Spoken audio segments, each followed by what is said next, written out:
Hello there, AP World History people. Let's learn all about the crazy things happening also during this time period. But it's definitely all going to sort of, well, not all, but a lot of this is going to relate to how these national governments, especially in Europe, were taking so much wealth and so much power from everybody else in the world. It's going to cause some outcomes that these rich, fancy European nobles and their kings wouldn't like. So people are going to start to resist these governments and these colonizers that are using their power of world trade and dominating resources around the world. So let's check it out. I'm gonna click this button. All right, let's start off with the Pueblo Revolts. This is a interesting historical event. So it was a war in 1680 between the Pueblo Native American people of modern-day New Mexico and the Spanish colonizers there. The Spaniards were imposing taxes on these people, forcing them to more or less mine out kind of like the Grand Canyon and some of the other natural resources around there. And the Pueblo people were just having enough of it. So the Spaniards sent out a military detachment all the way up to to New Mexico, and the Pueblo put up a dang good fight. The Pueblo won, even though they only had like bows and arrows and really rudimentary weapons. Spaniards had guns. But the big problem was the Spaniards weren't as accustomed to the climate and the environment of New Mexico.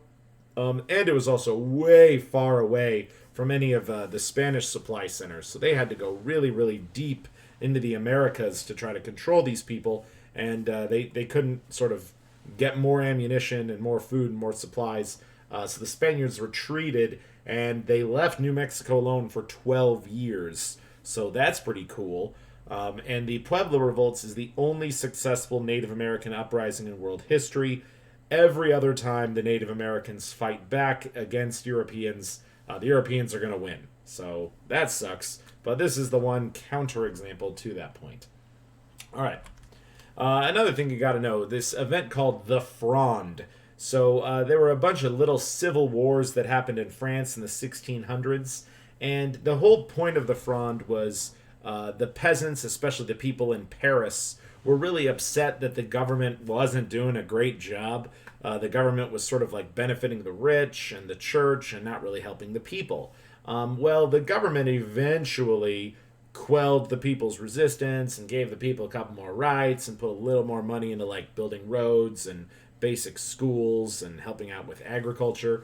But for the most part, things in France were still very like anti-peasant and pro-rich people. And the Fronde is a historical event that's going to foreshadow later things to come. And it showed that if the leader wasn't strong, then the people might uprise and resist. And the Fronde happened during Louis XIV's childhood, but it really kind of defined Louis XIV, and he's like, I'm going to make sure the peasants never rise up again, so I'm going to like put people down if they try to fight against me. But it does sort of show you that, at least in France especially, there is some tension between the rich and the poor that's only actually going to get worse until we get to the later 1700s. All right, now the Maratha conflict. This is a pretty interesting one. So these were a series of wars between the British East India Company and various small nations of India. And the Maratha Wars, they all sort of went the same way. The East India Company challenged the control and the trade rights and the plantation agriculture of certain smaller Indian nations. These Indian nations fight the East India Company, and if it was just a one-on-one fight, the Indian nation would win. However, the East India Company was really good at playing the political games of India and having all these various Hindu and Muslim groups fight each other constantly. I read this the other day, which still sticks with me. There's a saying in India that if two fish hate each other, it was the British who encouraged the fish to hate each other.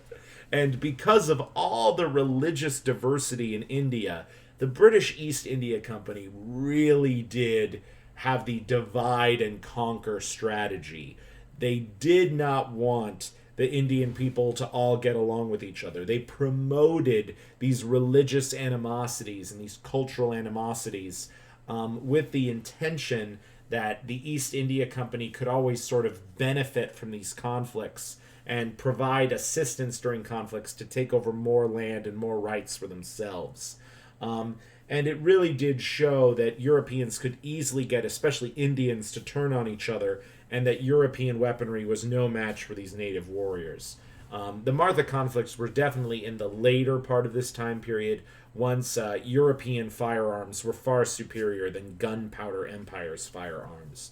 So, and yes, this is also the foreshadowing legacy to Britain eventually taking over all of India. So that's what the Maratha conflict's about. All right, and now a badass lady who definitely deserves her spot in the AP World History curriculum. Nzingha Mbande, the queen of Ndongo and Matamba, modern-day Angola. And we've got an extra credits series about her, so you're going to learn all kinds of bonus things. But she is the best historical example of a powerful African queen. This was a African lady who did not take no sass. And the big things that you got to learn from me are she successfully resisted European incursions into her lands by learning European languages and converting to Christianity. She did her best to sort of play the Europeans against each other because the Dutch and the Portuguese were starting to get involved in Angola, and she was like, oh, the Dutch and the Portuguese don't really like each other. Interesting. And she eventually allies with the Dutch, and the Dutch start giving her and her people guns. They use those guns to fight the Portuguese. It's pretty effective. And all of her life, she fought to keep slave traders out of Angola, and she was largely very successful at it. And then in my deep dive reading about Nzingha of Mbande, a side note is she was known for being a woman who had a appetite for men, and she was noted for actually killing her male lovers. She had a all-male harem at her disposal, and at several times she had men in her harem fight to the death only so that the winner could spend a single night of romance with her, and once that night of romance happened, then she would put that guy to death. So they don't cover that in the extra credits series, but anyway, like this, it really gives you an example of this was a woman who had power in Africa, and there's not too many examples of that in history, so we gotta definitely highlight her, no doubt. And I know she's on like Angolan money and stuff. She's definitely a big symbol for the Angolan people. All right, now let's go back to the Americas. So there's an event called King Philip's War, also known as Metacom's War. This is something to learn a lot more about in detail in AP US history, no doubt. But it was a Native American uprising against New England colonists by Native Americans who lived kind of near Massachusetts. So it's in sort of the northwest part of the United States. And King Philip and Metacom is the same guy. Some people call him Metacomet. I think that might have been like his brother. But anyway, so the Native Americans were upset that these European colonists continued to break their treaties, and eventually King Philip, Metacom, he united a bunch of Native American tribes together. He got some early guns, especially from the French. See, here they are kind of playing the two sides against each other. And they attacked early American settlements, and they actually killed 10% of all the white people in Massachusetts. So for a while, they were kind of on this murder spree, trying to get the Europeans out of their continent. But eventually, this whole divide and conquer thing comes back up again, and the Metacom's sort of alliance of Native American tribes started to fracture. The colonists got some of those Native Americans to join their side. Eventually, the colonists win the war, and they do kill King Philip. So, darn. It went bad. All right, now here's some historical developments. Let's hang in Salem. Oh, goodness. Nobody expects the Spanish Inquisition, and then a female doing math ultimately results with her getting burned as a witch. That's definitely this time period for sure, that there are these cultural things where it's like Christianity or nothing else. So it's getting bad. All right, the Spanish Inquisition. Here we go. 300-year period of Spanish history after the Christians conquered Spain from the Muslims. The Spanish king said, okay, we're going to make Spain Christian only. If you are anything other than Roman Catholic Christian, you got to leave or you got to die. And a lot of times, like, people would refuse to convert to Catholicism, or people wouldn't show how truly devout they were with Catholicism. So the Spaniards invented some pretty incredible ways of torturing people. And the whole time while these people are being tortured, they're being, told to, like, memorize the Catholic Bible and swear your allegiance to the Pope and all these, like, hardcore things. So these guys were definitely kind of a reaction to the loss of Catholic Christianity in the northern parts of Europe, and here they are just reinforcing it in a hardcore way in their part of Europe. And the really sad thing is Spain used to be this pretty big multicultural society where there were Muslims and Jews and various other little religious groups, but at the end of the Spanish Inquisition, they all gone. Okay, it's going to be Catholic or nothing else. And a lot of these Muslims and Jews actually fled to the Ottoman Empire. The Ottoman Empire was surprisingly like, come on in. We're cool. We accept you. And another thing I'll just add during this period is witchcraft was commonly accused by people all over Europe. And, even if they were Protestants, and it didn't matter what version of Christianity you were, if you thought a woman was getting out of line, you could just accuse her of being a witch and set her on fire. That's what they did back then. Super rude, super sexist. All right, my human geo kids will definitely remember this stuff. But the second agricultural revolution was occurring during this time. The first agricultural revolution was the invention of farming in 0 AD, 10,000 BC. So that's definitely before the scope of this class. But the second agricultural revolution was really cool. Europeans began to experiment with sort of new ways of growing food, especially a lot of the food coming in from the Columbian Exchange. Food like potatoes and corn definitely improved European diets. They came up with this concept of crop rotation, where you switch what food you grow every year on your fields. And that's a way of growing food way, way better. Because look, if you grew corn on the same land every year, eventually the soil's going to get depleted, unless if you use artificial soils like we have in modern day. But back then, a really good strategy was you would grow turnips one year, clover another year, and then wheat another year, and the soil would always be really strong and really good for growing food. So, but yeah, this larger amount of food is going to incredibly increase European life expectancy. I think I have this chart right here. It shows you for most of history, Europeans were 172 centimeters tall. But once we get to the end of the 1700s, Europeans just grow in size and stature unbelievably higher. Like, if you were to go to, like, some European castles today that are left over from the Middle Ages, you'd be surprised how, like, tight and small a lot of the castle corridors are. And it's just because human beings were a lot smaller in the past because our growth was stunted by our terrible diets. But nowadays, you get to eat basically whatever food you want. So it's pretty cool. All right, moving on.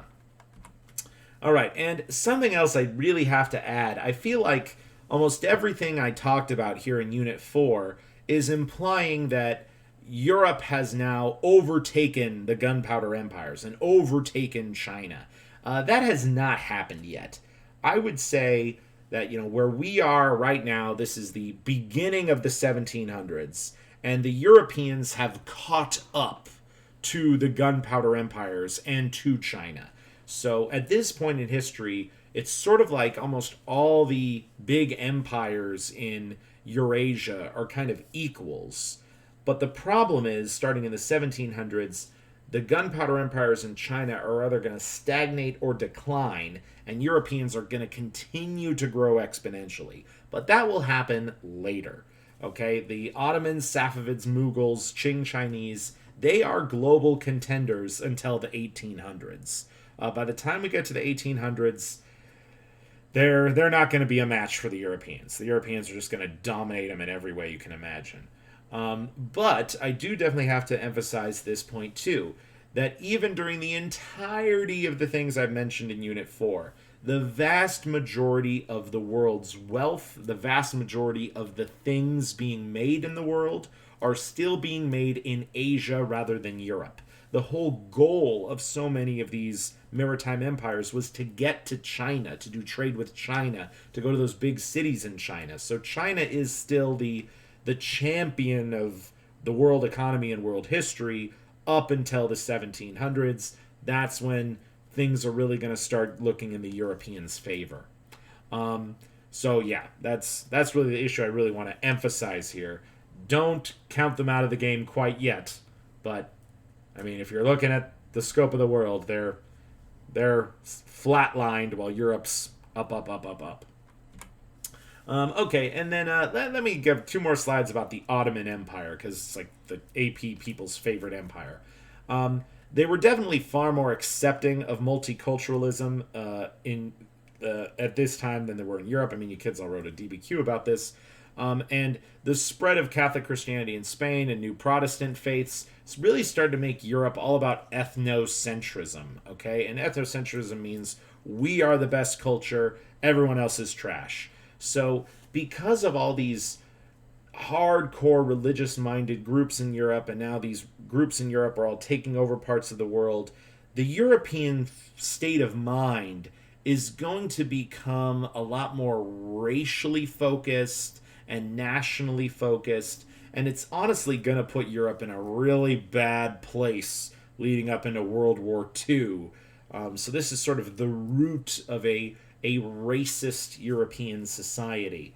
And the Jewish people of Europe at this time would also be rising in European society. I mean, they definitely sort of take the place as being really involved in a lot of the economics of Europe and involved in a lot of especially jewel crafting in Europe. But the Jewish people's rise in Europe during this time where ethnicity and religion is becoming more and more of a focus in European thought, it's going to set up the Jews for a very bad thing later in history. So this is maybe the root of so much hate and problems that will come hundreds of years later. But the Ottoman Empire, on the other hand, they couldn't have cared less. The Ottoman Empire, like, we're just taking your taxes. Pay your jizya, devershime every once in a while. Sorry, Christian boys, but so yeah, Europe is becoming a more racist place. The Ottoman Empire isn't so much. And then, here's my last slide. So, harem girls in charge. This is a really interesting moment in Ottoman history. Because as the Ottoman Empire goes on and on and on, it becomes quite clear that the sultans of the later Ottoman Empire were nowhere near as powerful as Suleiman the Magnificent or Selim the Great. These Ottoman rulers are sort of just like kicking it in the harem almost every single day. And the elites of the Ottoman Empire, the nobles, really thought it was actually kind of convenient to keep these princes under the spell of their womanly pleasures and sexual delights. And so there actually was a focus on not sending the princes and the sultan to college. They wanted to keep them dumb because they're just more easily manipulated by the nobles. And there's this interesting period of Ottoman history called the Sultanate of Women. And it's because the sultans were so kind of dumb and sort of stuck in these harems that their various concubines and their queens would sort of go off to the nobles and say hey, the sultan wants this to happen. And the nobles would be like, oh, okay, and they would do it. But the information never came from the sultan. It was the women of the harem that were deciding policies and changing laws in the Ottoman Empire. So yeah, I think that's just really interesting. And these women actually dramatically improved the laws for women and gave women virtual equality in the Ottoman society. So no doubt, the Ottoman Empire was the best place to be a woman during this period. So don't discount the Ottomans because it's pretty rare, especially thinking in our modern lens today, that the Middle East is the most progressive place for women in the world. Because I don't know if you could argue that today, but it definitely was the case 300 years ago. All right, cool. That's it for me. Peace out.